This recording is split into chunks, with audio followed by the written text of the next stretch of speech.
my goodness, I'm so excited to see everybody here today. Thank you guys for being here with the community in our Core 90 training. I look forward to this call every week, and I hope you guys do too. It's super exciting to bring fresh content straight to the community, and this is stuff that we need to be covering right now. So hopefully you guys are plugged in and that you've invited a friend. This is one of the things that I know we really are enthusiastic about here, but I want you to know why, and it's for you. We're trying to make a real difference in the real estate community, and the more of us there are, the more impact we can have. So it's an awesome thing. Bring your friends, invite them here. We'll talk to them. It'll be great. While you're here, real quick announcement. If you haven't done this, go online. I'm going to put a link in the chat. It's expcon.exprealty.com. And if you haven't already registered, take the plunge, go register, EXPCon. We want to hang out with you live. Okay, this is important. This is what we're doing. We're going to be at the event. It's going to be super fun and exciting. But more than that, you're going to learn and you're going to earn while you're there. How, Jeff? Because you're going to make referral partnerships with friends, and that's going to be really exciting. Is that real? Yes, it's real. It's happened to me every time I've ever been to the event. I don't even want the referrals, and they still keep coming in. So it's awesome. And you should go there. You show up. You hang out with a buddy. You and that person, you go grab lunch or a drink or something together, you hang out. Next thing you know, some friend of yours who lives in Dallas or Fort Worth or Fort Wayne or Fort something ends up sending you a referral, and that's a piece of your business for next year. And usually that referral business is going to way more than pay for the conference, unless you're living life a lot larger than I am. All right. So without further ado, today, and this is a really, really fun, for those of you who don't know me, I've coached a lot of real estate agents, run big teams, done all the stuff. And what I find is almost every single agent, without fail, makes the same mistakes all the time. And so today we're going to talk about what are those mistakes and exactly what's going on. But before we get started, real quickly, can you guys hear me okay? I'm changing up my gear, and we're actually going to be changing even I'm getting a thumbs up from Steve. Thank you. We're going to even be changing up our video setup, how we're doing this. We may be pivoting off Zoom in the next few weeks, just so you guys know, which is going to be really exciting. We're setting ourselves up for a better streaming and broadcasting situation here in the studio. So stay tuned for that. It's going to be cool. And then also, here's one thing I want to get user feedback. There's a bunch of us on here right now. Even if you're on here afterward, or you're watching this in the replay in the communitycenter.com, or you're watching this on our YouTube channel, what is one topic, maybe two, that you would love to see us cover in the weeks coming up, where you're like, you know what, if you could bring in an expert on baboom, whatever that is, whatever your baboom is right there, that you'd like to see that show up. And I already have a few that I think are going to come up in this, but I want to hear from you guys. So who's going to be first? I want to see a couple of these, and I'm going to give you a shout out if you post one. I appreciate it down here in the chat. But what is some topic where you're like, you know what would be really helpful for me in my business is I would love to know more about blah, or I'd love to hear an expert who's really crushed it at Y or Z, whatever that is. Give me at least one in the chat.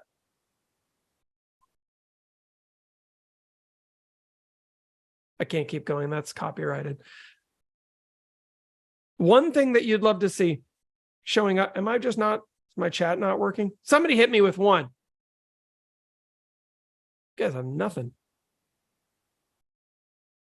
There we go. True stories of when things go wrong rattled you, but you overcame it. Dude, Steve, I like that one a lot.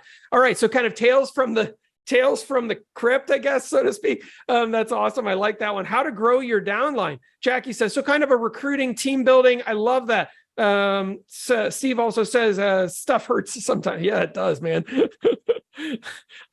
I've been there, done that. I know how to play that game. That's great. So I love that. And maybe a growth call. We'll do that. In fact, I've got some friends that we should bring in for that one, Jackie. That'll be really great. Well, thank you for that. Today, we're going to be talking about the top 10 mistakes that agents make. And if you have not really, in fact, let me get this set up correctly here. Ba-boom, ba-boom. All right. Top 10 mistakes. We'll fix this all in post-production. Pretend like this mistake never happened. There we go. Speaking of mistakes, 10 massive mistakes that 99% of agents make that you must avoid. Why? Because it's going to cost you a fortune. My name is Jeff. That's my awesome and incredible partner, Lexi. And we live here in Puerto Rico, beautiful Puerto Rico. It's awesome. Love our life and get to work with incredible agents all over the world because of eXp Realty's incredible growth and agent support model.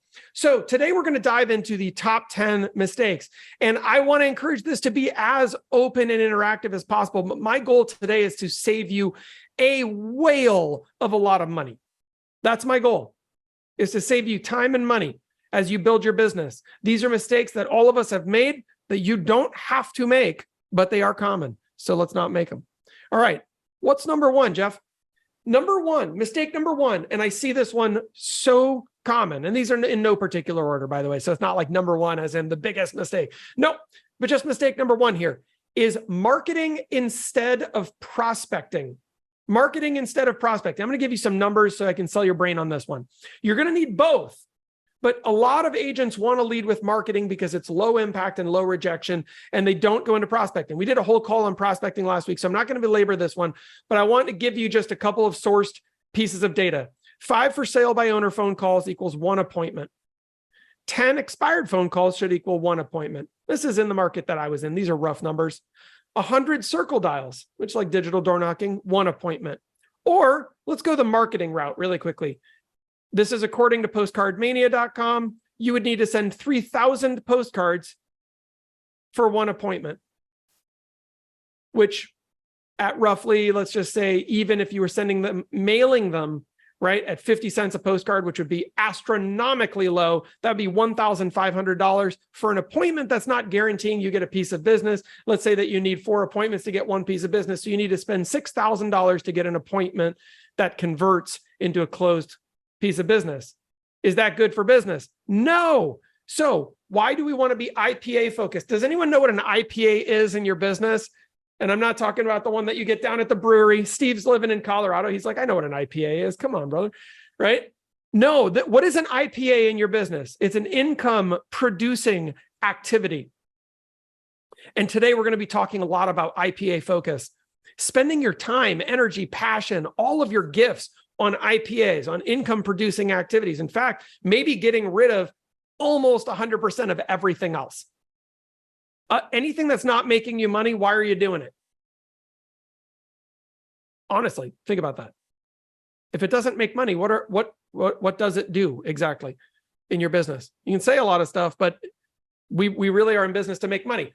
All right, mistake number 2. I'm going to go pretty quickly through a couple of these, and a few of them I'm going to dwell on, and we're going to talk a little bit deeper.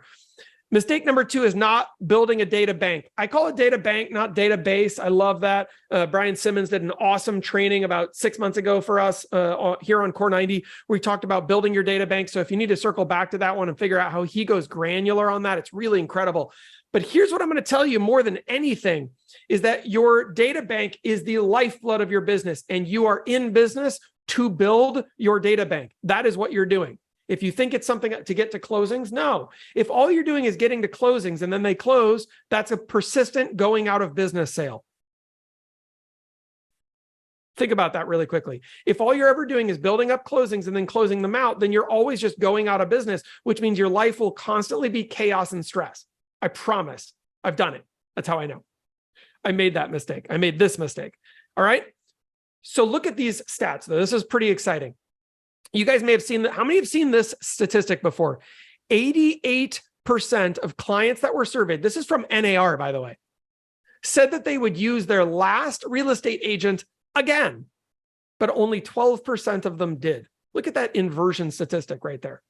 88% said, yes, I loved Jordan. He was great. I would totally work with Jordan again. But 12% of those same people ended up working with the same agent again. Not Jordan, because he's incredible. He's keeping in touch with his past clients. That's the difference. So now look at this. Your database equals future free business. Why do we say free? Because a referral from another agent costs you money. True or true? How many of you are willing to pay a referral to another agent for a piece of business? All of you, hopefully. That's just smart business. It's smart business. But how much do you have to pay Bob and Linda, who bought a house from you last year, when they tell you that they're Sweet Aunt Sally is getting ready to sell her $3 million house on the hill. $0 referral. I mean, take her out to, or take them out to dinner, take them all out to dinner, shoot, right? For that. So this is where we're building our business. Next up, KV Core, which we all get for free here at EXP. Listen, some of you have fancy tools outside of this, and that is great. I love it, right? That one of my favorite tools for a while was Happy Grasshopper, and they would keep in touch with all of your past clients for you. It's an awesome company. I don't know if they're still doing great stuff. That was a few years ago. But KV Core makes this easy. You can do email, SMS, BombBomb if you buy the add-on, voicemail drops. You can do postcards. You can do birthday reminders. All that stuff straight through one CRM. You just mark them as past clients, set it up, and move on with your life. But your goal should be to get that number to 250 as quickly as possible. And at a minimum, you need to have the list of your past clients. If you don't have it right now, it's no shame, but you got to do it. You got to do it, right? So have the list, call through it around the holidays, around birthdays, the whole thing, okay? Really, really important. And how do you, this is my favorite one. And in fact, I'm going to do this on screen so you guys can see me here. So I want you to think about this. If you, in fact, I'm going to pick someone on the call to pick on. Jackie, since you were picking on me, I'm going to pick on you. Hey, Jackie, can I put you on screen? Do you mind?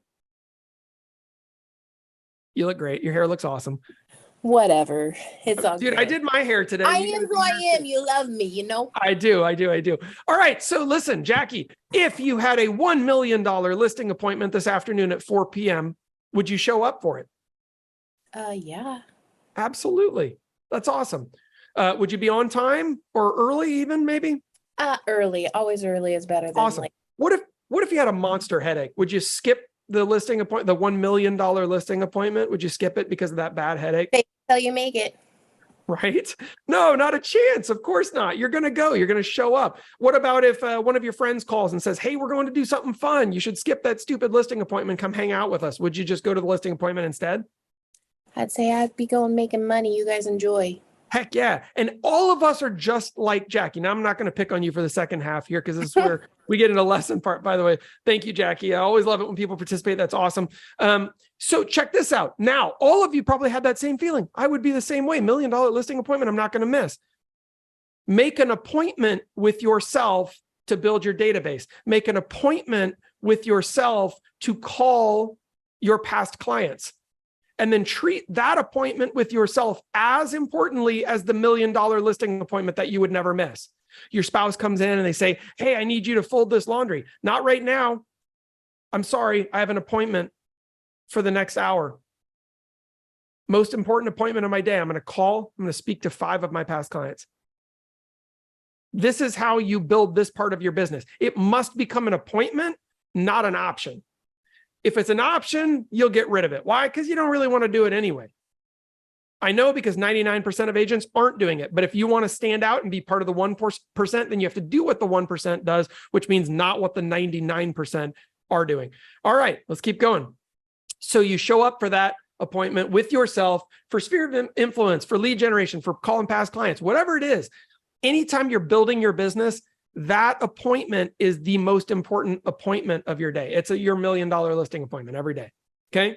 And that's a mindset shift. If you can simply adopt that. By the way, Jackie was talking about, how do I build my team? How do I build my organization? How do I recruit agents? Guess what? It's an appointment. Put it on the calendar. It's a non-negotiable. You show up. And if you have to tell yourself it's a $1 million listing appointment, I'm not going to miss. That's great. Tell yourself whatever you got to tell yourself. Just be successful. So that's mistake number 2. We're going through 10 today. And by the way, I have some bonuses at the end because I always like throwing some bonuses in. I can't stop at 10 because I'm long-winded. All right.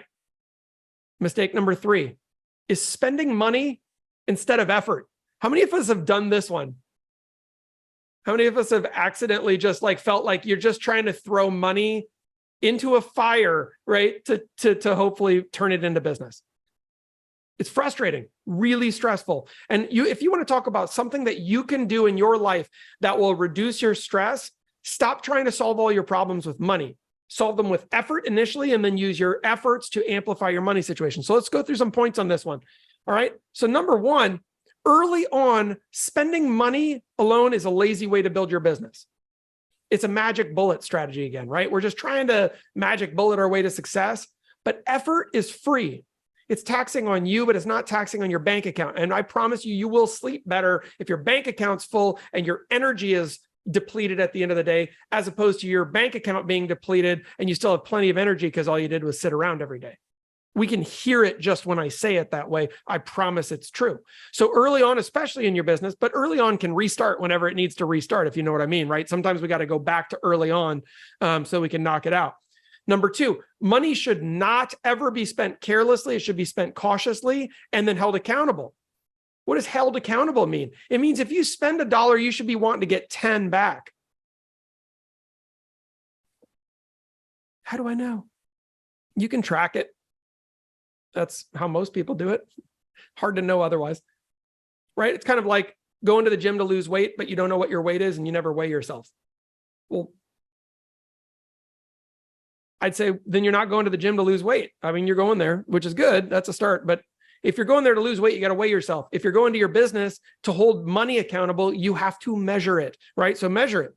And guess what? Effort makes money, and then money amplifies effort. That's a positivity loop, as Lexi would call it. This works. Can you spend money on your business? Hell yeah. You can spend a lot of money on your business, especially once you know what you're doing. But I want you to develop the muscle, the strength, the authority to go into your business with just effort alone and make money out of thin air. I want you to know that you can walk into a room and turn the room into money. Once you can do that, then you can use that money to amplify the effort that you're already doing. Now you're making 100, 200, 500,000 a year. And now you say, listen, let me carve out 10% of my income. I'm going to tithe back into my business in addition to whatever else other spending, right? Like a lot of us give to charities that we believe in.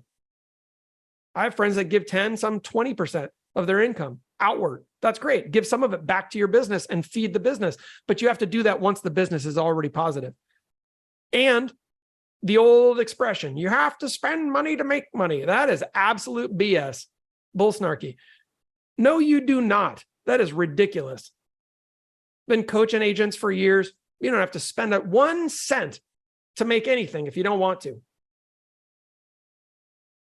And last but not least, once you've made that money, then move it over into cash flow assets. Give an example here, like rental properties in a self-directed IRA.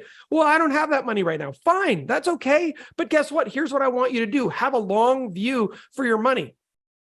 Because otherwise, all you're doing is making money so you can spend it.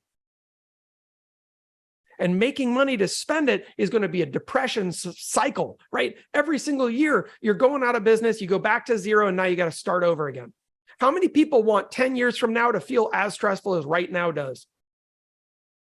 No, absolutely not. Even if your life is amazing right now, you're still like, I mean, I'd love for 10 years from now to be even better. That's great. Good for you. But like, let's make it better. So how do we do that? Well, we want to create leverage over time by putting some percentage of our money. I think most real estate agents should be gearing themselves up to buy real estate. It's always crazy when you say, this one's a great investor special. Someone should buy it. You should be that someone. If you've got it, buy it if you can. I don't know how. We're going to do sessions on that, okay? How to get yourself into those properties so that you can start building permanent cash flow, right? We're going to talk about what Jackie brought up, how to build your organization here. That can be part of that. But then even that, we're going to bring it into permanent asset class wealth so you can build long-term wealth. All right, mistake number 4. And this one is crazy. I love that picture. She looks so cool there. But looking for the magic bullet. Do we believe that some agents look for the magic bullet and hope that it's going to solve all their problems? Jackie's nodding. Saw Jordan nod there. G team. Thank you guys. That's awesome. Yes, absolutely. People look for the magic bullet all the time. I'm going to go ahead and pop this one for you. There is no magic bullet. There's not one. Stop looking. Stop spending money. Stop crawling through the internet thinking you're going to find it. Somebody's got some super secret thing up their sleeve that's going to make you sell 600,000 houses next year. Nope, not going to happen. What is the magic bullet then? Well, the magic bullet is called consistency. Sorry for the bad news if that's bad news for you, but it isn't bad news because it's unbelievably easy. All of you currently are Olympic gold medalists at breathing. How do I know? Because you're alive. You breathe in, then you breathe out. You almost don't even have to think about it. You can think about it. Think about it right quick. Take a breath. Oh, that feels good, doesn't it? Whoo, man.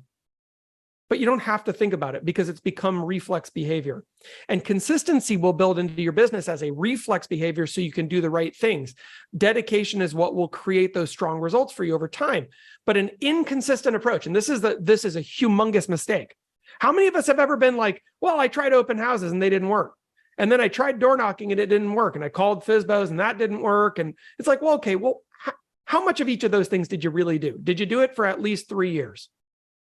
Consistently, every single day, 5 days a week for 3 years. That would be consistency. And then I'd be like, yeah, if you tried it for that long, that didn't work. But if you didn't try it for that long, you have no idea if it's going to work or not because you didn't get there, quote unquote. You didn't do it for long enough. It's a lot like, and we've talked about this before, it's a lot like starting to play the piano. And then on day number 2, because you weren't invited to go to Carnegie Hall or something, you decided, well, piano's not for me. I must not be very good. I'm going to try tennis, but tomorrow, I didn't go to Wimbledon, so I guess I'm not a tennis pro. That's not going to work. And it's not going to work in your real estate business. Nothing works, Super Steve says, if only done one time. That is so true, my friend. All right. So stop being creative. I see too much creativity in our real estate practice and not enough dedication. Dedication is deciding what you're going to do and then doing it.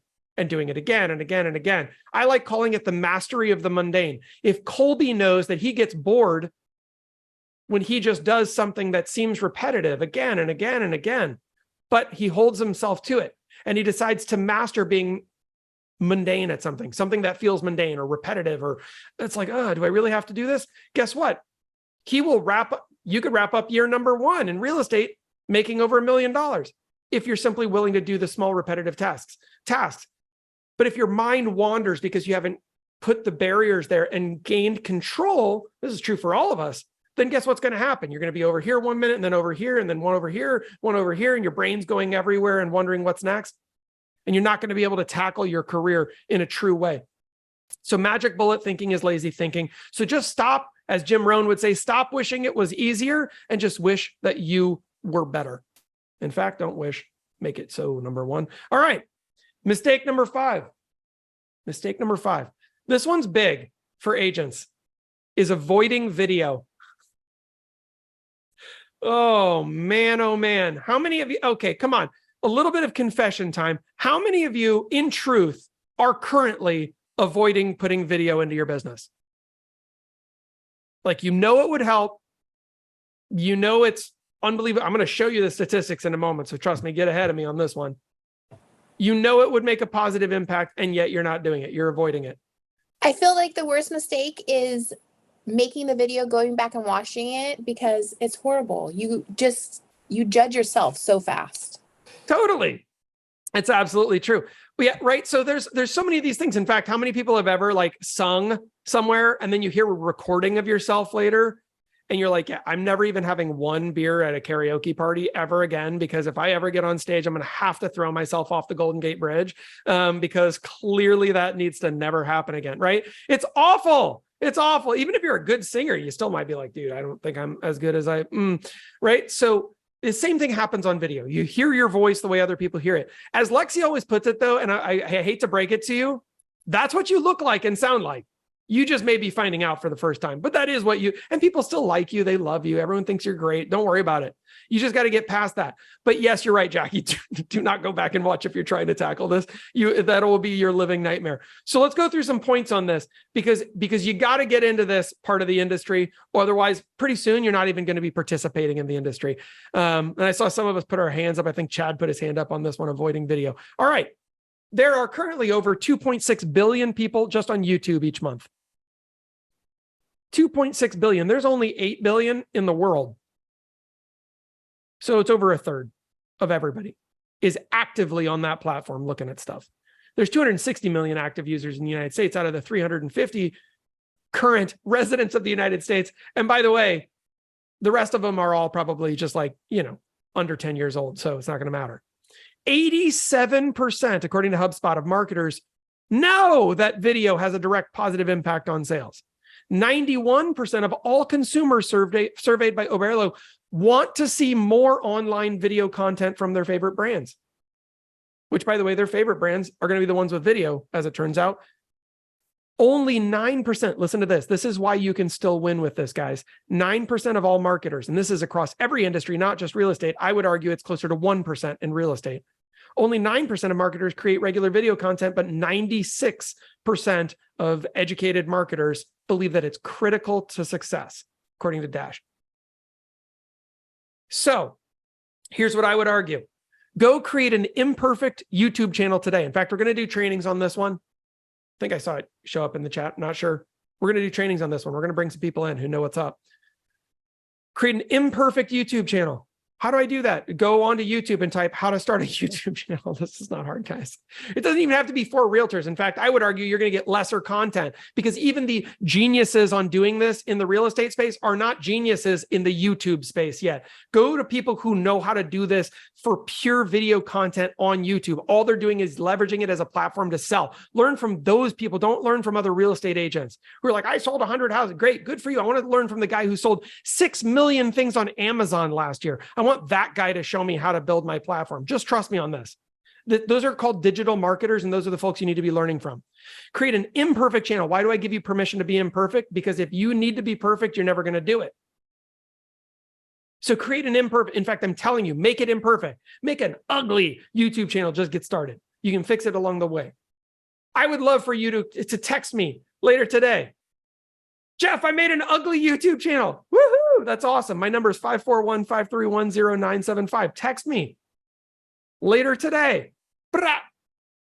And then post it live or pre-recorded several times per week. And here's a sample. Just create a little posting schedule for yourself. Like let's say that Colby, what city are you in? Albany? I can see you on my screen. I'm not picking on you, bro. All right. So he's like, why is he calling me?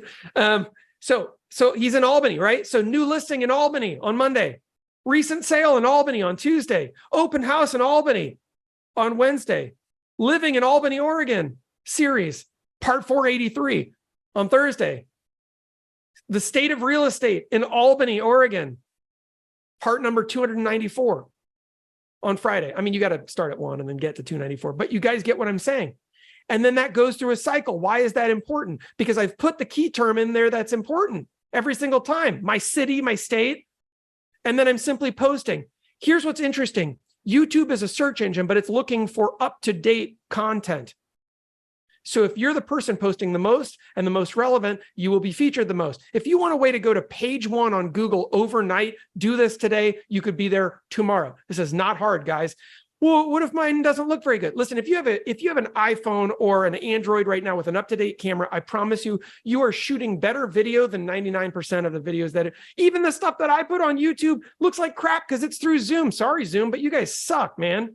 It all looks fuzzy. It doesn't matter. Still getting views, still getting calls, by the way. It works. Go do it. All right, that's mistake number 5. We're halfway there. Check it out. Minus the bonuses. Mistake number 6. Focusing on units instead of income. This is a big one. If you've ever been to a real estate conference, and by the way, for those of you who are coming, and how long should videos be? Sorry, Jackie. I would say, listen, if you're doing a 5 to 10 minute video, that's amazing. That's awesome.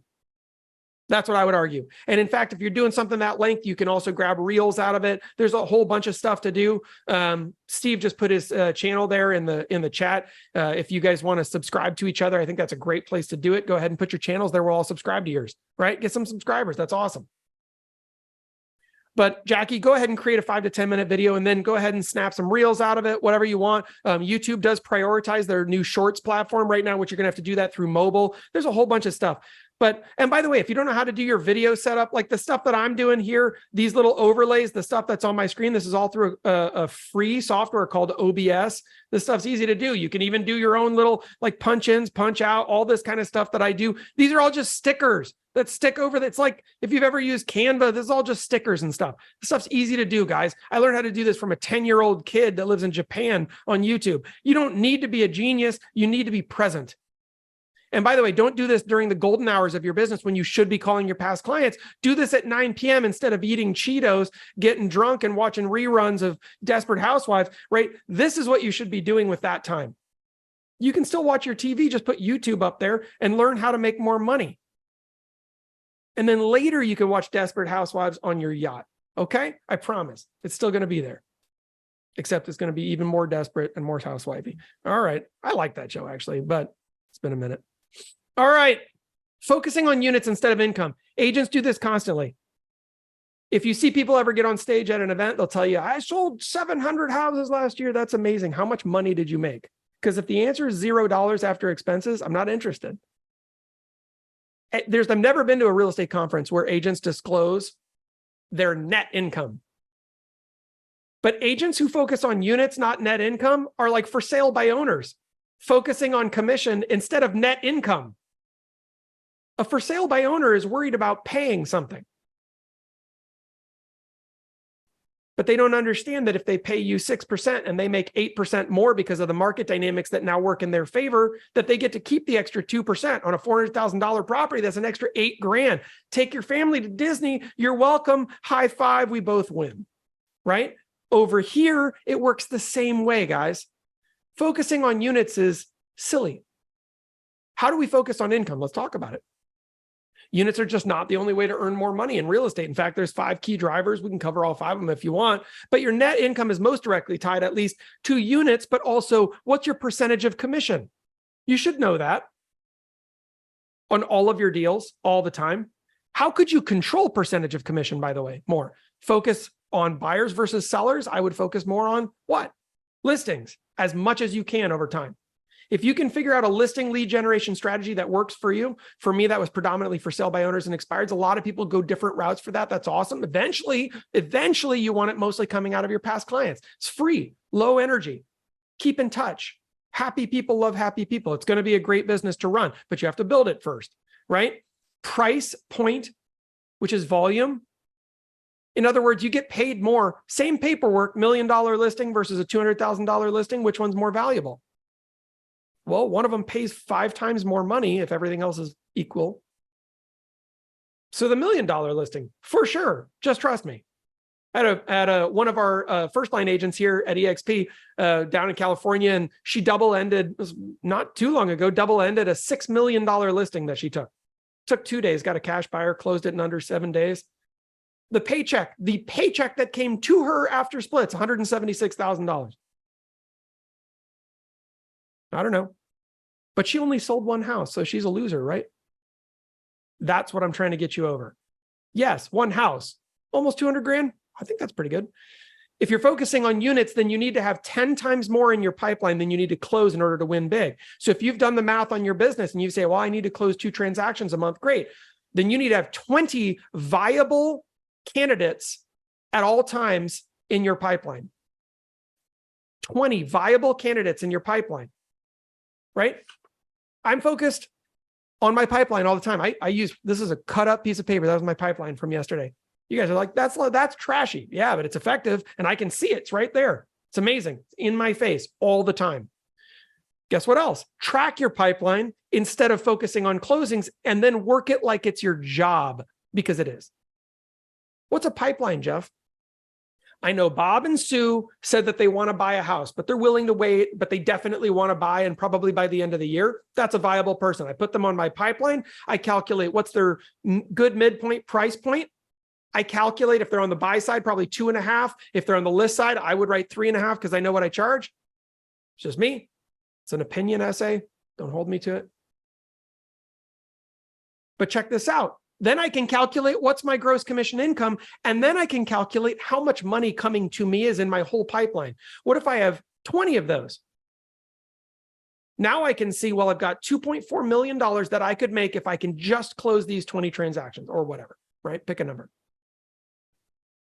How do you get and stay motivated? Then look at your pipeline and say, do I want that money or not? Am I willing to work for that or not? Have I touched base with every single one of these 20 people in the last week? Now, the only caveat here is that when you think about your business, just don't think about closings. Instead, think about your pipeline and keeping it flush, because the pipeline is your business's health report card. Closings are in the what? Present or past? Think about this. Closings are in the past. They are officially behind you. So here's where it gets exciting, guys. If you're focused on pipeline, it's future business, meaning you're always looking forward and you're paving the path for your business to be successful. The way that you get in trouble is by focusing on the past. Well, I had 4 close last month. I don't care. I care how many do you have in the pipeline for next month and this month, present and future, right? So just Dickens yourself. What does that mean, Jeff? Dickens yourself? Well, it means, you guys remember the ghost of Christmas future, the nice. The ghost of Christmas present and the ghost of Christmas past. You got to learn from all three of them.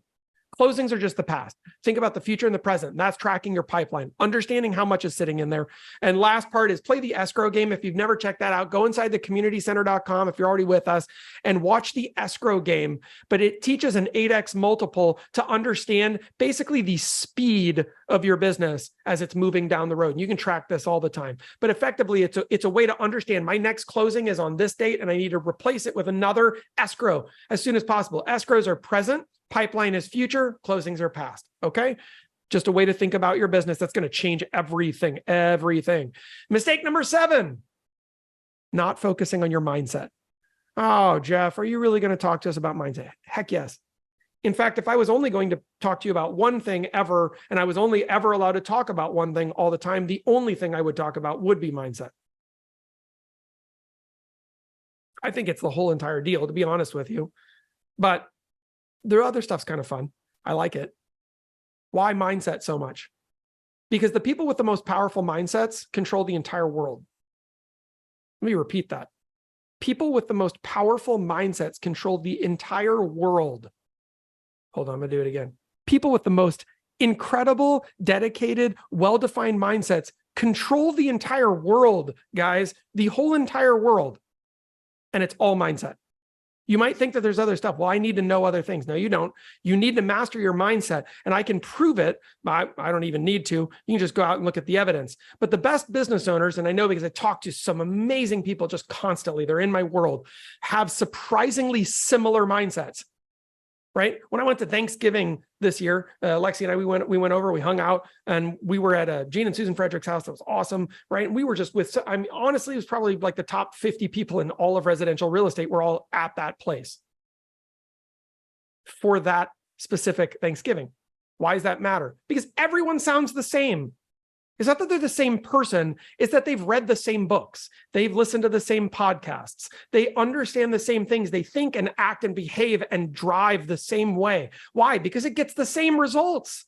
And success leaves clues.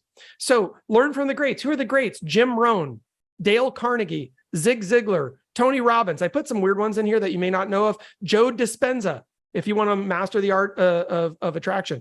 Sadhguru, I've been digging on him recently, and he draws from some of these same resources, which is really interesting, actually.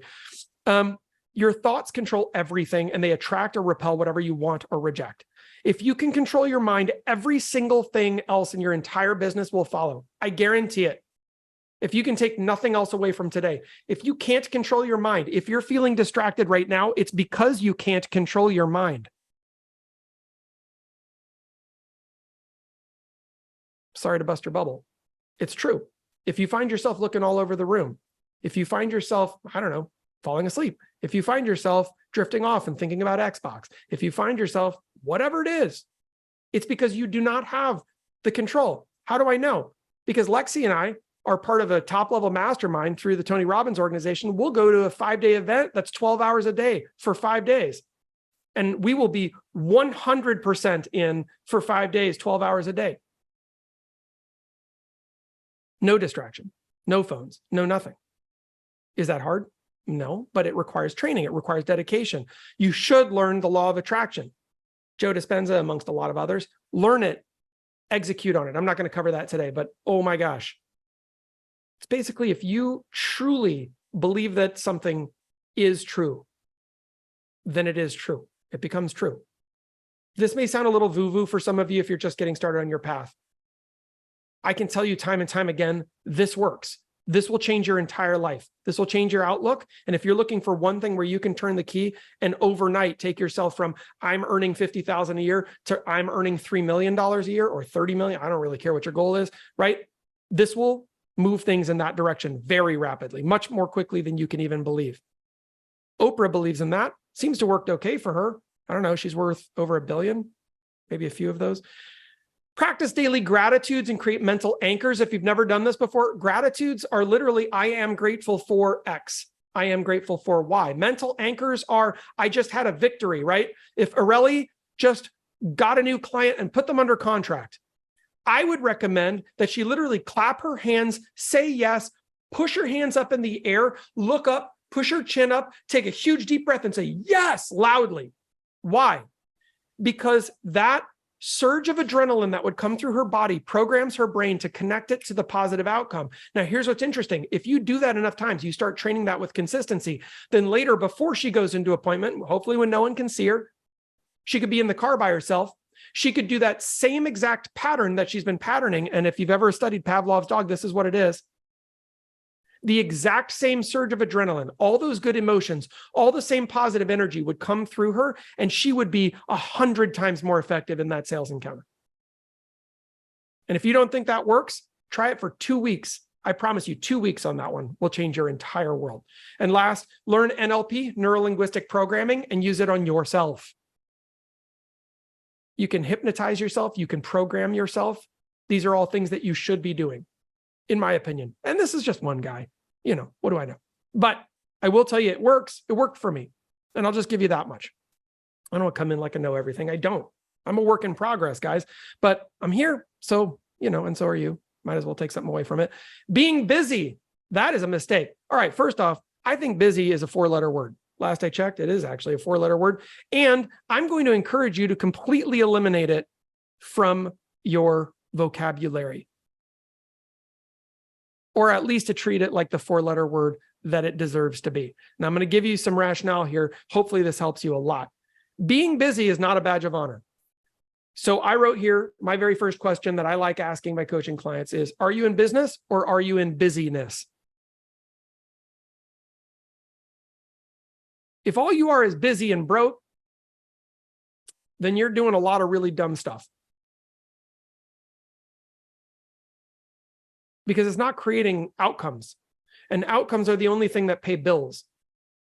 There's loads of busy people that are flat broke. Why? Answer that for yourself. How could someone be busy all the time and still be flat broke? I feel like the answer is actually fairly obvious.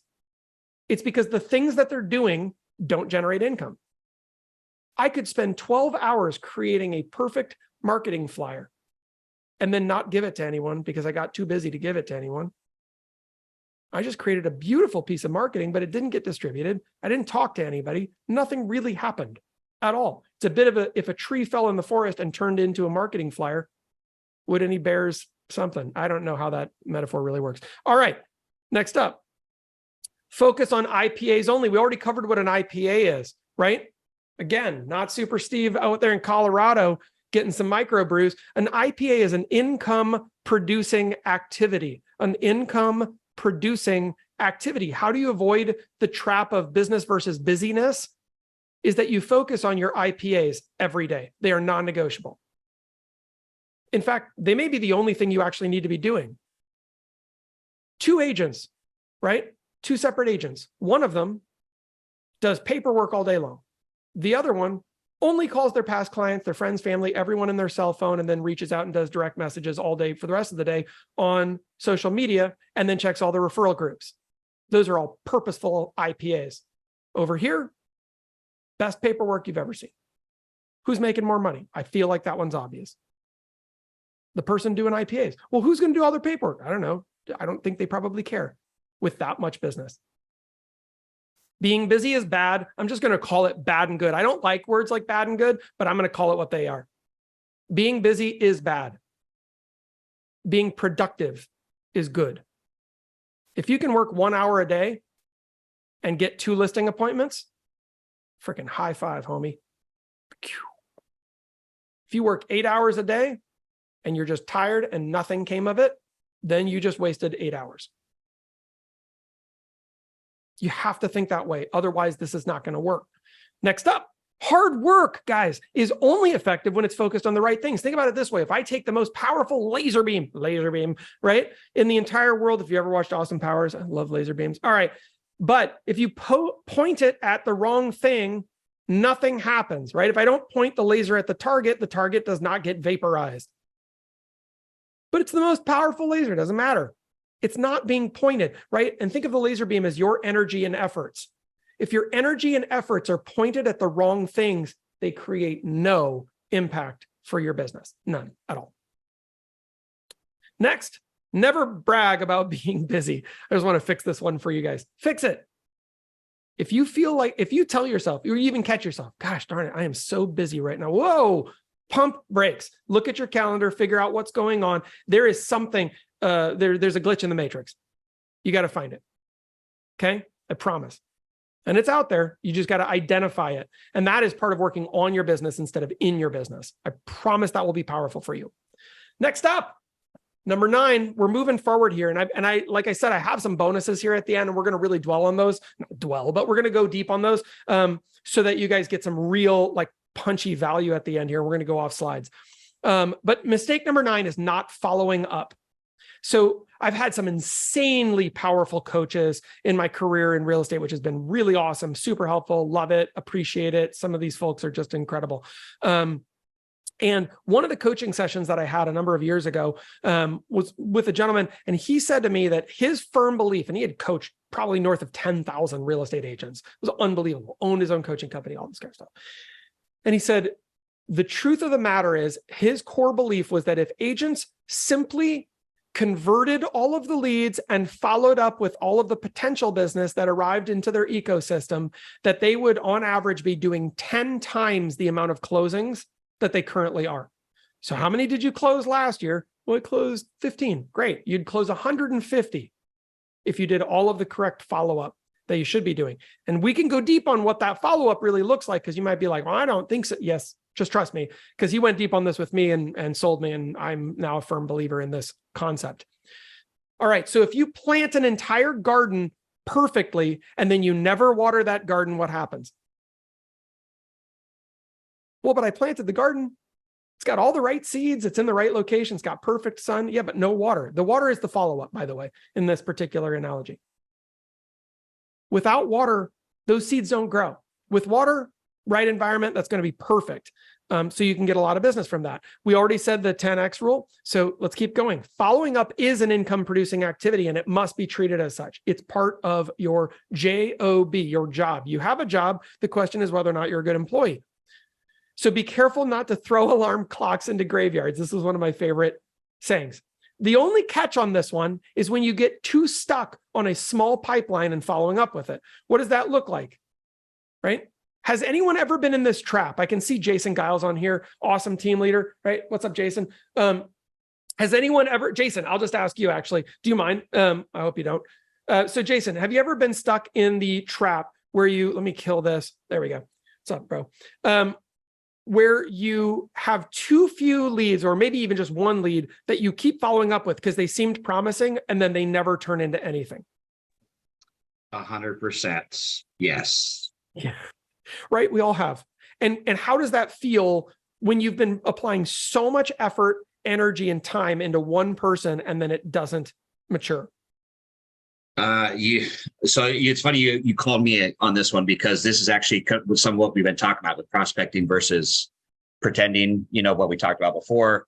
And we've realized after that whole thing has happened, how much business we lost out on by focusing just on that one promising listing or lead that we're going to get. You have to know when to move on from that. That's what we learned. Continue to follow up, but that's not your main priority. So hope that answered the question, but 100%. Yeah. 100%. And what's beautiful is when you can systematize your follow-up, and I know you do this is why you're a safe bet on this one. When you can systematize your follow-up and then build a massive pipeline instead of a small one, right? The real question that I always ask people, let me change up my view here. There we go. The real question I always ask people is, if you have one person that you're following up with and then they don't convert, how do you feel? Terrible is always the answer. Great. If you have 100 people that you're following up with and one doesn't mature, how do you feel? Pretty good if the other 99 do, right? Like, holy moly, that's a great year. How do you feel if even 10 don't convert? That's a 90% conversion rate. That's great. But if you have 10 and 10 don't convert, that's horrible.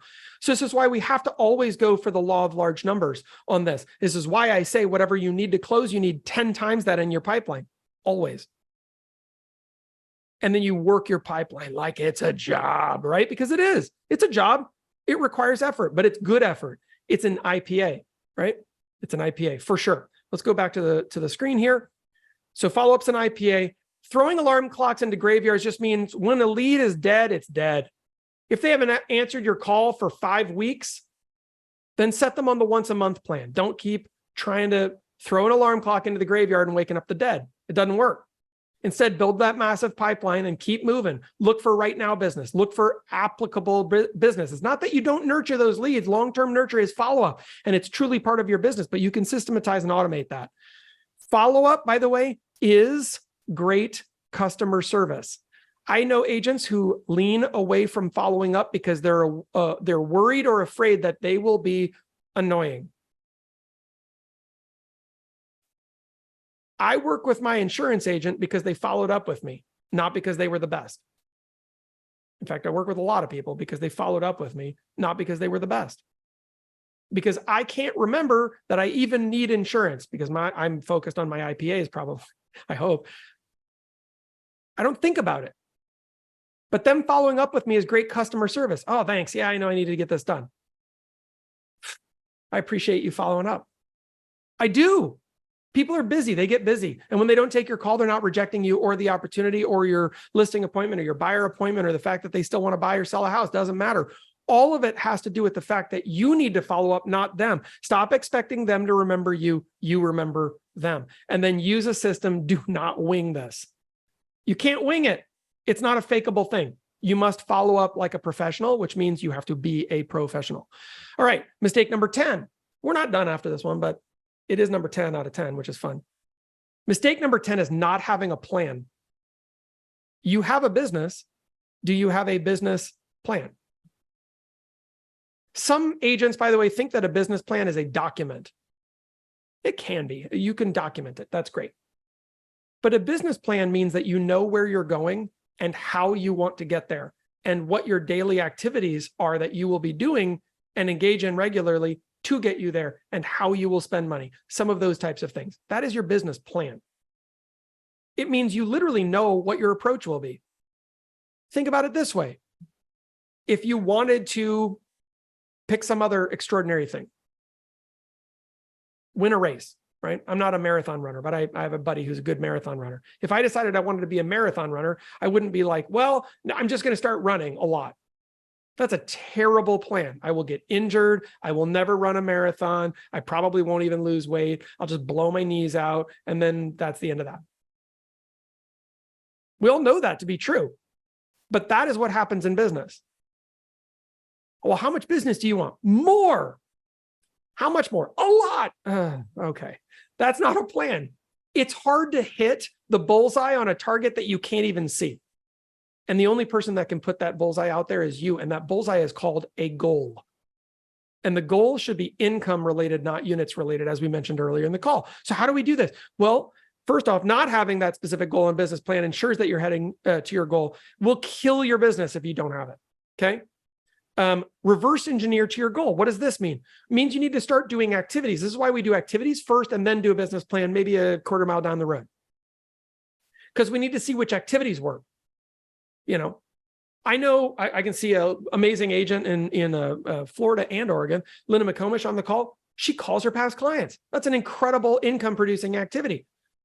But I guarantee she tracks that and knows how many of those calls she can do in order to create an effect or a result. And as a result of that tracking, she knows if I do this behavior, then I can expect this result because it's cause and effect, which is amazing. That's the right way to reverse engineer. That's all we mean by reverse engineering. It's knowing if I want to get to that goal, I have to do this much activity. If I want to become a marathon runner, I need to, we could buy that playbook right now. Well, first day one, you're going to run this number of miles, and then you're going to run this number of miles in a week, and you're going to have an off day, and you're going to eat these carbs on these days and carb cycle. I don't know. I don't do it, but I'm just telling you, I guarantee I could look it up right now and have somebody else's business plan. And if you don't have a business plan, steal someone's, but don't not have one. Right? I see another amazing agent, Robin Chamberger on here, right? She'll give you hers. Just kidding. All right. When you can see that your plan is moving toward your goal, then your passion, motivation, and energy, the things that we all wait for, those actually show up. Right? Have you ever heard an agent say, oh, I've just lost my passion? You haven't lost your passion. You're just not doing anything. And as a result, nothing's happening. And when nothing's happening, you feel not passionate, right? Because it feels weird to be showing up for something all day long where nothing happens. You have to do activities, create a result. The result will inform your next activity. You can double down on the stuff that actually works. That's called a business plan. It's not a great one yet, but it's better than not having one. Do what works. That's a pretty good business plan. Stick to the plan and stop being creative. So this is something hopefully that you've heard as a theme today, which is creativity will kill your business faster than productivity or dedication will. Dedication is really the key. You could dedicate yourself to doing something boring every single day or annoying every single day and be way more successful than being creative all the time and just inventing the wheel. The wheel is round. We don't need your help with that anymore. We got that one under control. I'm just telling you, in real estate, there's a lot of examples of the wheel is round, and you need to know what they are if you want to be successful. Next, write yourself, oh my gosh, I love this one so much, a job description and then go to work. Be honest, how many of you have ever written yourself a job description of your job? If you're in your team, if you're a solo agent, whatever it is, here's my job. Imagine that, like literally, you own your business, even if you're just receiving that income against your SOH as a sole prop, that's great, but it's still a business. Meaning it has one employee, and that employee should, arguably, if you read any business textbook ever written by anyone, have a job description. And if you're that employee, you should have that job description. And if you also own the business, you have to write the job description. Think about that though. This would be a good exercise for you today. Write your own job description. What are the expectations of your job? Minimum of X number of hours per week. We're going to expect that you achieve these minimum KPIs. Those are key performance indicators or benchmarks, right? Things that I want to see happen as a result of you being a great employee. And then start, lack of a better term, grading yourself on your production. How much more effective would you be if you understood that right now you're like a D- student based on the job description that you wrote for you, and then you held you accountable to it? There's no one else involved. There's no reason to feel shame. It's just to feel inspired to actually build yourself toward your own potential. It's really rad. This is a killer way to drive your own production over time. And then last, review your own performance. How are you doing as your own employee? You're self-employed. You're either a good boss and a terrible employee, or a great employee and a terrible boss, or maybe you suck at both. But can you get better? Yes. And that's really the question. So today, write your own job description. If you're doing what Jackie was saying, where you want to go out and build a big organization, great, write a job description around that. What would that involve? What would it look like if someone was truly extraordinary at doing that? Who's the employee that you would like to pay $500,000 a year to hire them to come into your business and do that? Because if you want to make $500,000 a year, you need to act like that employee right now, no matter what it is: selling listings, buyers, building your team, whatever. So that's number 10. Now on to bonus territory. We're going to keep going on these. Bonus number 11, and I think this is an important one, and this might be later in your progression, and I can appreciate that.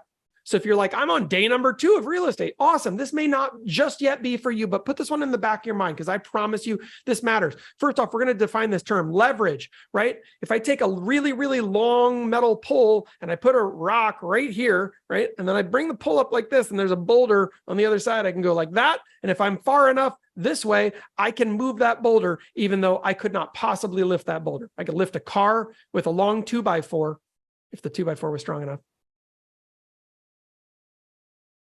And just a lever. It's a lever. It's called leverage. In business, it means less effort, more result. We are making the things that we do have more impact. So we're magnifying or amplifying the effect of what we do. So let's talk about how leverage can show up and work in our business.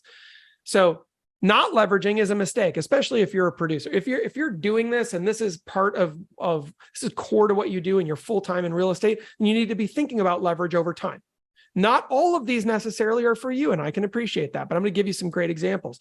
Listings are a form of leverage. How do I know? They're higher leverage. Well, how many listings, live listings right now? In fact, let me ask. Linda McComish, I was picking on you earlier. Do you mind if I unmute you? All right, there we go. See if we can get you to unmute.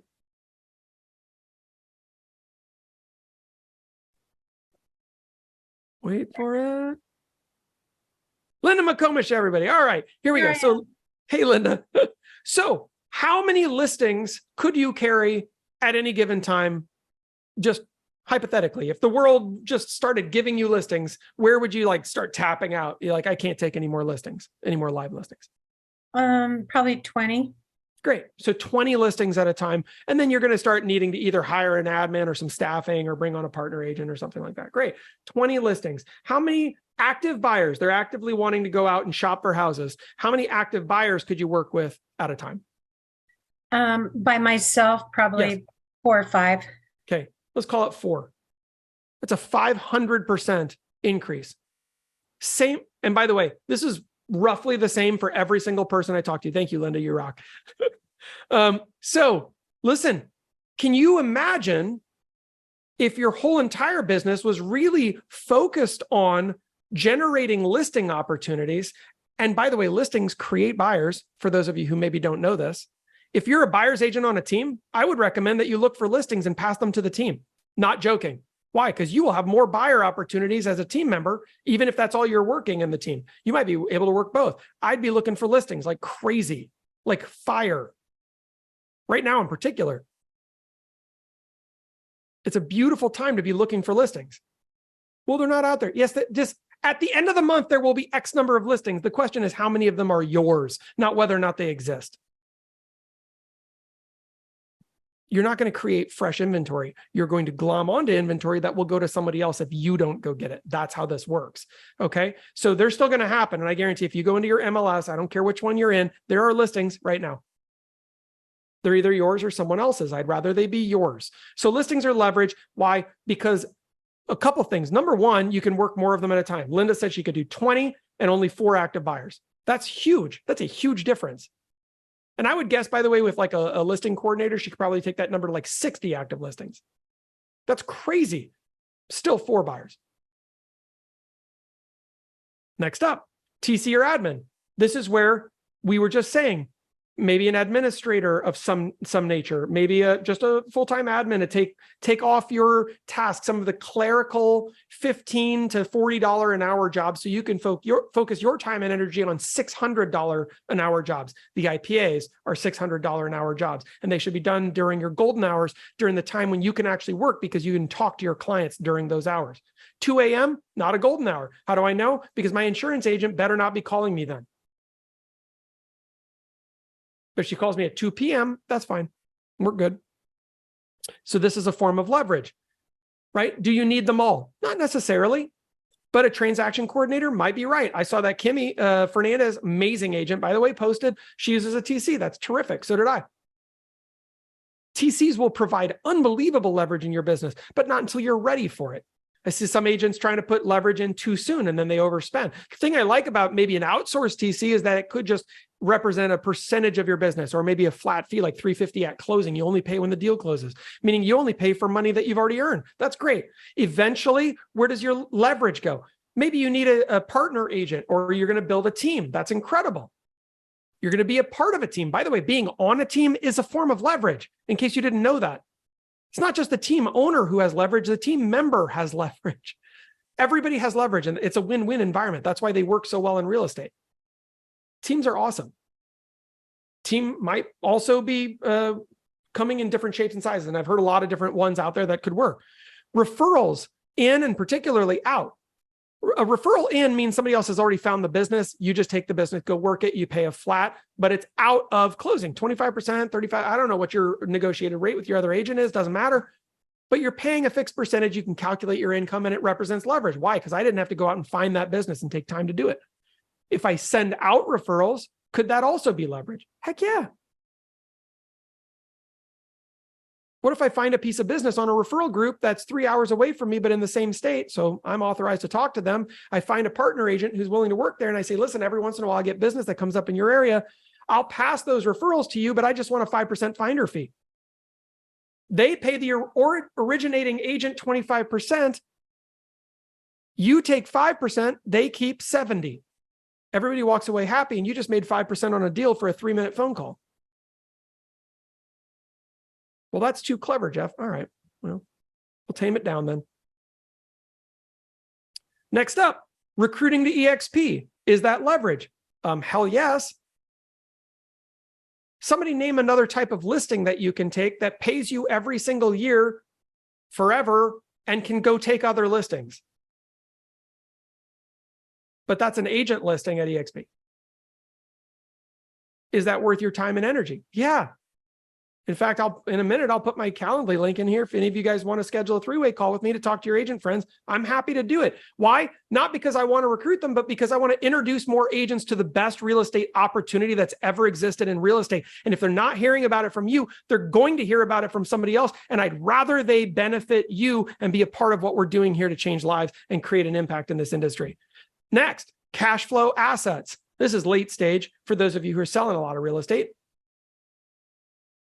Now you're making a lot of money. So you buy a Mercedes and you buy a boat and you buy a house and then you go bankrupt, right? No, you take your money and you go put it to work. In fact, the greatest way to think of money is all those little faces that you can see on dollar bills. They are alive and they want to go somewhere. And they can go one of two places: into dumb shit or into smart things, and then bring their friends back with them to play. Think about that. My goal for you would be for you to send your money out to play and come back with their friends every day. And that's cash flow assets. What's a cash flow asset? I don't know. You buy a duplex. In fact, how many times, I've heard John Sellers make this point, but it's so true. How many times have those of you in real estate heard another agent say, this is the greatest investment opportunity of all time. If you're an investor, you should be buying this house. The return on investment is insane. Then why aren't you buying that house? I don't understand. Well, I don't have the money. Yeah, but creative financing exists and you're in real estate. You should know how to do this. So call someone, let's figure it out, but let's get you that house instead of giving it away to an investor. If you got a great deal, take the great deal. We'll figure it out. We'll show you how to do it. But that's where you should be wanting to head. Why? Because then eventually you're creating permanence in your income situation. People who own 100 properties aren't worried about paying their mortgage every month. I promise. It's crazy. Last up on this list, investing. Other types of investing, alternative investings. Well, what would that look like? Well, you can own a fractional ownership in just about anything these days. You can syndicate into an oil field if you want to. You could own part of a cruise ship company. What? Yes, they're publicly traded. You could go buy stocks. By the way, if you want to read a great book on this, read Money, Master the Game by Tony Robbins. He interviews some of the very best wealth managers on the planet and asks them exactly what they did. Not what do they recommend everybody else do. That's what they're selling, but what they actually did to get where they are. It's fascinating. And if you're a good reader, you can kind of go through data like that. It's a heavy read, but it's good. It's really, really good. And Steve says here, as it pertains to leverage, if you give me a lever and a place to stand, I can move the world. Yes, that is, or a long enough lever, right? It is so true. This is an important thing to understand. So I wanted to bring up leverage as part of our business strategy and to say these mistakes that we went through today. And just to summarize, right? These mistakes, not leveraging. I'm going to go in reverse here.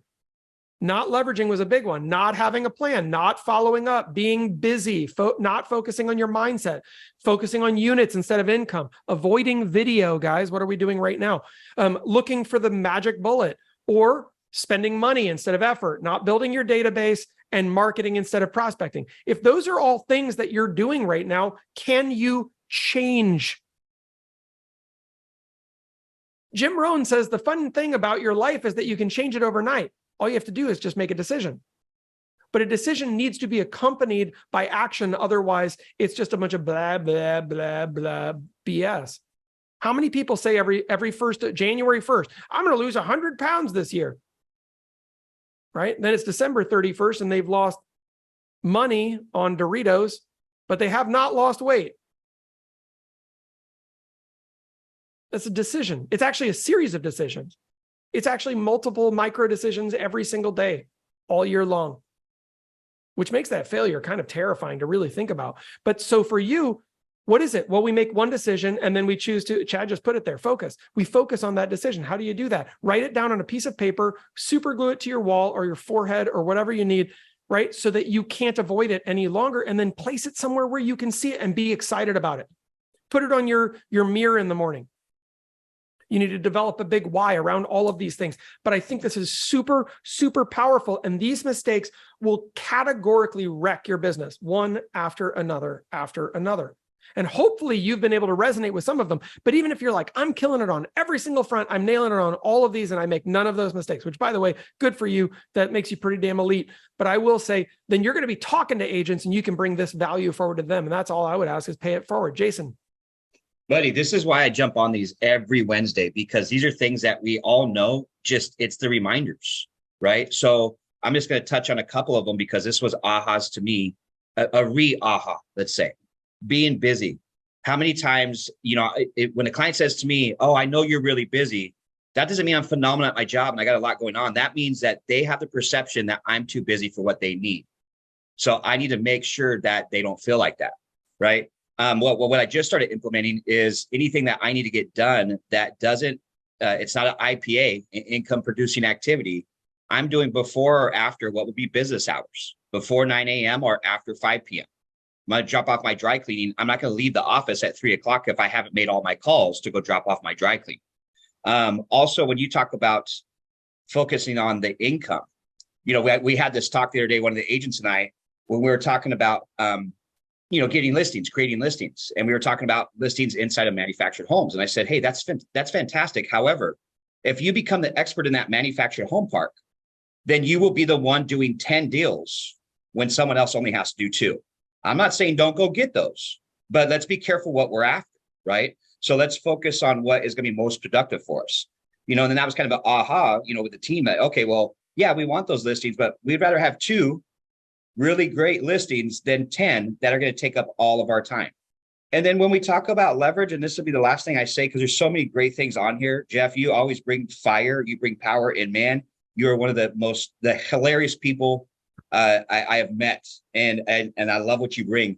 But when we talk about leverage, you don't need to be a high producing agent team to use leverage. Most people think that costs money. Leverage your lender, leverage your title company. They have things that you can use in your business that can help you save time. Mailers, door hangers, leverage them out, look into them to see what they offer so that you can take away those tasks, not IPAs. Those aren't IPAs to create your postcards. See what leverage you can use there so that you can focus your time on what makes you money. So thanks for the power, man. This is phenomenal, Jeff. Thank you. No, Jason, I appreciate it, bro. And it's interesting that you mentioned that because you gave me a thought, which is leverage takes so many shapes and sizes. And here's one thought that I just had while you were just saying that was literally leverage is multiplication instead of addition. That's really what it is. It's the opportunity to say, I could do one thing to get many results instead of one thing to get one result. Right? Which is a beautiful thing. Or at a minimum, I can do one thing that increases my time value such that an hour of my time goes from being worth $15 to an hour of my time being worth $1,500 or $15,000 or $150,000. I don't care what it is for you. Now, here's where it gets really exciting, though. What if you start truly educating yourself? Well, I have no time. I'm too busy. Right? You got to hear that one go off in your head. Yes, you have time. Make the time for something like this. What if you learned how developers really work? Is new home building happening in at least key markets around the country right now? Big time. And what are developers looking for right now? Opportunity. They're looking for opportunity. What if you figure out how to source those opportunities and involve yourself in that marketplace? I have friends who are doing this right now, sourcing properties, helping with the development process, creating listing opportunities for their developer and their builder friends, selling the same property twice after they've subdivided it. Right? You go create a subdivision with 10 in it. You sell it once from the developer to the builder, once from the builder to the client, and now you've sold all those properties twice. That's 20 sales, and you probably double-ended half, if not more, because you're the priority agent on the client-facing end. Think about this. It could represent 30 or 40 transactions for you. Will you need to figure out how commission structures work in that game? Yes. Is that all stuff that you could figure out if you simply applied yourself to finding that information? Yes, of course. Books, trainings, there's so much. We'll do some in here if you guys want that. But I'm just telling you, that's thinking resourcefully, where one activity could equal a ton of business. Well, I'm not sure if that's worth my time. Okay. But it might be worth somebody's time who wants those 40 sales. But the question is, what am I choosing to spend my time on? And is it an income producing activity, or is it an insanely unproductive activity, an IUA, right? Or an insanely unproductive disaster, which would be an IUD. All right. So don't let that one do it. So this is a really, really important thing for all of us to be focused on. And what I would recommend is that as you have this short list, just do an internal audit every once in a while. It's part of being a productive and positive business owner, is to say to yourself, I do not have to settle for making the same mistakes that the masses do.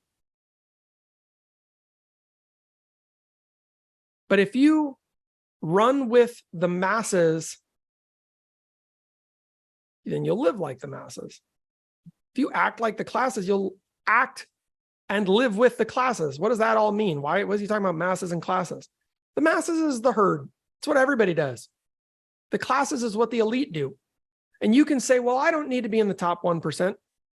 And I believe that that is what the 99% tell themselves. Because if you were in the 1%, I guarantee you would not want to let it go.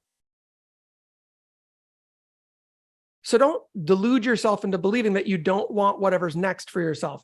And I've asked this question on a million of these calls, and I'll ask it right now. But if you believed that you could truly live to your potential, would you really say no to doing that? Maybe ask yourself in a different way. Are you currently living to your potential? Rank yourself. Scale of 1 to 100 in your mind. If you're truly brave, put it in the chat.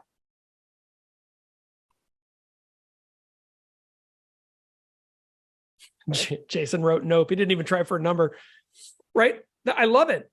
No is probably the answer for everyone. Joe Yates said 40%. Yeah, I'd put myself under 50 as well. I don't know what the number for 30, 40, somewhere like that. Right? 6, Desiree says. Jackie says, I feel like I let family detour me, right? There's a lot of stuff that quote unquote gets in the way. This happens for everybody. Imagine if you're an Olympic athlete and you need to train for 8 hours a day, but you've got a family, you've got a baby, and there's laundry, and then there's bills to pay, and then, right? Then there's all that Netflix you got to watch, and then there's friends want to go hang out on the weekends, but you're supposed to be doing a 200-mile run, or well, I don't know what you do, right? Like, I don't know what those guys do, but it's crazy. Could you get detoured and then not end up doing your goal, which is the whole entire reason you have this career? Yes. Now bring it back to real estate. Same exact thing. And this is where it gets really, really powerful. And I would say for you guys, this has to be the focus, actually for all of us, right? If we're in business, you identify these things. When I do them, I create new wealth. Why am I saying wealth? Because I'm hopeful that that's your goal, not just income. Income is quick up, quick down, in and out, comes and goes. Wealth has permanence. So the goal of income is to generate wealth. So if I do these behaviors, I can generate income, but I'm going to turn that into wealth because that's my plan. That's my goal. That's what I'm doing in my business life so that someday I can retire. You're going to do that through a lot of different things. Maybe that's going to be partly through revenue share. You're going to build a large organization. You go do a 5x5. You recruit 5 agents. They recruit 5 agents at EXP. Guess what? That pays you roughly $100,000 a year. I don't know if that's worth it for you, but it's an extra $100,000 a year that you get to keep. So it feels like that should be fairly exciting to you. But you have to turn that into a business plan, and then you have to work the plan. So hopefully this message sticks today. Thank you for everybody who participated at such a high level. And I'm actually going to carve just a couple minutes out here at the tail end to change gears really quickly.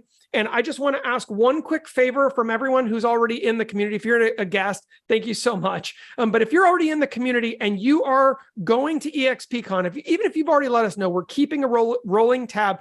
Would you say just EXPCon? Would you put that in the chat so that we can see that? And and we can go ahead and add you to a list. Because what we do at our events is we create a communication list, and everybody gets communicated to from all of us. So you can come be part of the community live at the event instead of being left out. And we don't want that to happen. So I can see Jen Giles, Jackie, Leah, looks like EXP Indy office. I'm guessing that's Liz, Linda. I've got so many great people. This is exciting. We're going to be there. So I want to know who you are. Tyler Boning, EXP Con, Areli, boom, working towards it. That's great.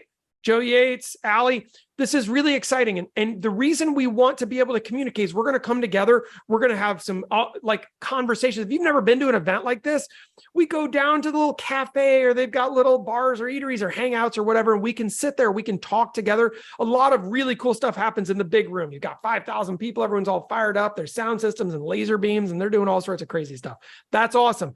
We also want to have the other conversation where we can all sit down face to face and get to know each other. I can get to know you and vice versa. And we can all hang out together, and we're going to mastermind your business, each other's business, so we can learn together and earn together. I think that's really, really important.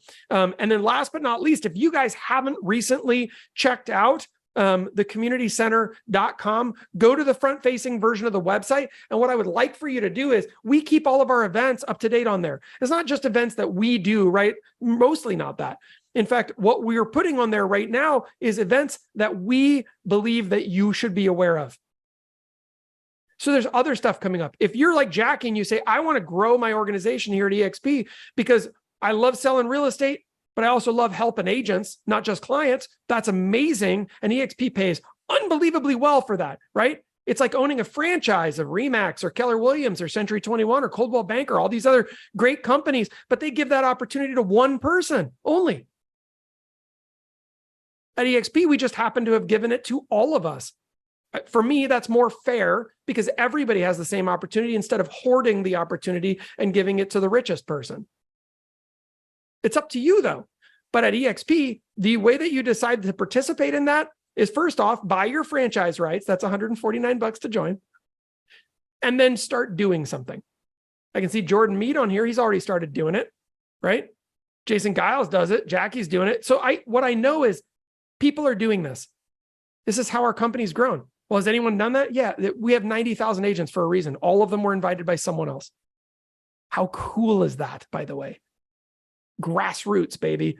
Friends bringing their friends on board, and it creates a link inside the company. So is that valuable? Yes, of course.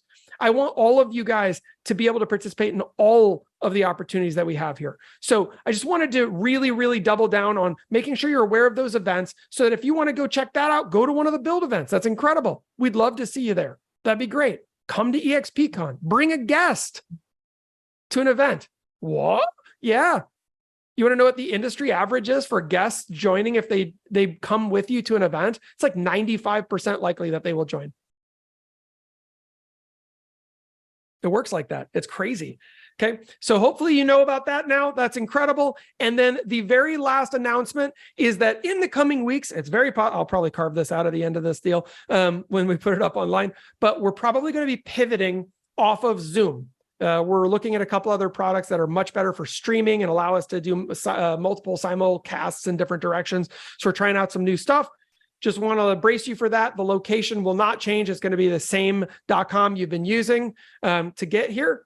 However, it'll just be a little bit different on the back end of that. So you'll click a button, something different will happen. Don't worry about it. You'll see when you see, but I just didn't want you to be scared that something had gotten hacked. So as that happens in the future, we'll all be excited about it. Okay, thank you guys for being here today, for being the best part of the community. I really appreciate you. Please go out, change a lot of lives, change a lot of clients' lives, and help other agents. Invite them, introduce them to what we're doing. And if you need me on a call, reach out to me, 541-531-0975. Love you guys. We'll talk to you soon. All right, bye everyone.